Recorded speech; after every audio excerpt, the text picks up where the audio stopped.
Surat edaran ini diterbitkan agar rekrutmen kerja dilakukan secara objektif dan adil. Itulah pernyataan resmi Menteri Ketenagakerjaan Yasirli usai surat edaran atau SE Menteri Ketenagakerjaan tentang larangan diskriminasi dalam proses rekrutmen tenaga kerja diterbitkan pada 28 Mei 2025 lalu.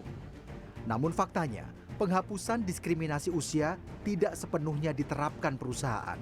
Masih banyak perusahaan menerapkan batasan usia secara internal, meskipun tidak eksplisit dicantumkan dalam iklan lowongan.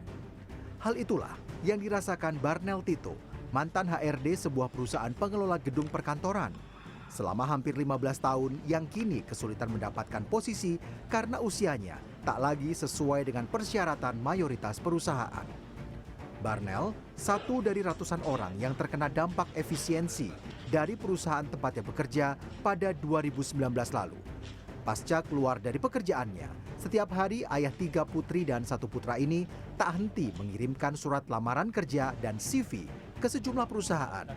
Namun sayang, semua lamaran yang ia buat belum ada satupun yang nyangkut.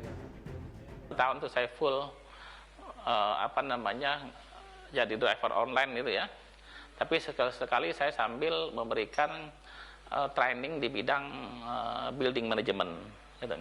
Nah, di saat ada job saya mengisi training, tapi kalau enggak ya saya ngojol. Sambil setiap hari berusaha lempar CV kemana-mana. Semua pekerjaan Barnel lakoni agar dapur rumah tetap ngebul. Saat ini, Barnel tengah dipanggil untuk membantu sebuah perusahaan di wilayah Cibubur meski hanya sebagai freelance. Tapi bagi pria asal Sumatera ini sudah sebuah berkah.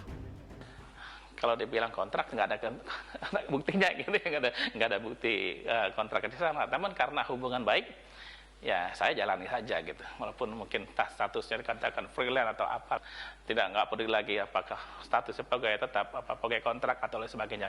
Yang jelas saya bersyukur karena saya masih bisa menghasilkan sesuatu untuk keluarga saya melalui jalan ini. Rupanya banyak orang yang bernasib sama dengan dirinya. Hingga akhirnya mereka yang senasib itu hanya bisa mengeluh menjurus ke frustasi.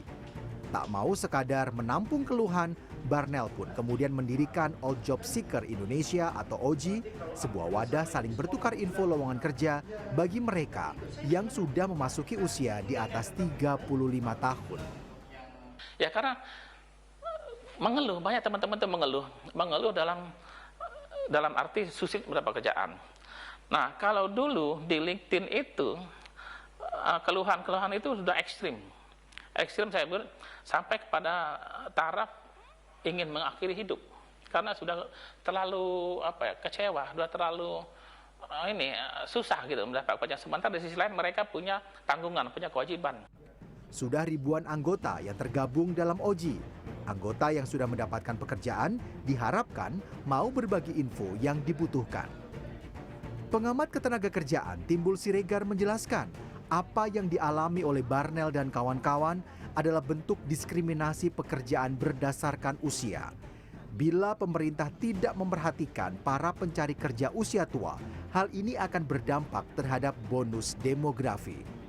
Dalam konteks sekarang ini kan sisi supply dengan sisi demand, permintaan untuk bekerja itu kan sangat membludak. Sisi supply-nya ini kan terbatas ya, sehingga memang yang penting untuk dilakukan oleh pemerintah yang kita harus dorong dan kita dukung bersama adalah semakin banyak pembukaan lapangan kerja. Nah, selama ini kan masih terjadi defisit angkatan kerja, sehingga demand yang besar, supply yang terbatas menyebabkan akhirnya si perusahaan kan punya kewenangan untuk memilih. Pemerintah memang telah mengeluarkan peraturan menghapuskan batas umur lowongan kerja. Tapi itu tidak berpengaruh pada mereka yang butuh kerja tapi sudah berusia lanjut. Barlen dan juga pencari kerja senior lain hanya bisa berharap ada rasa nurani bagi pemangku kebijakan kantor agar mereka bisa tetap menghidupi keluarga. Tim Liputan CNN Indonesia.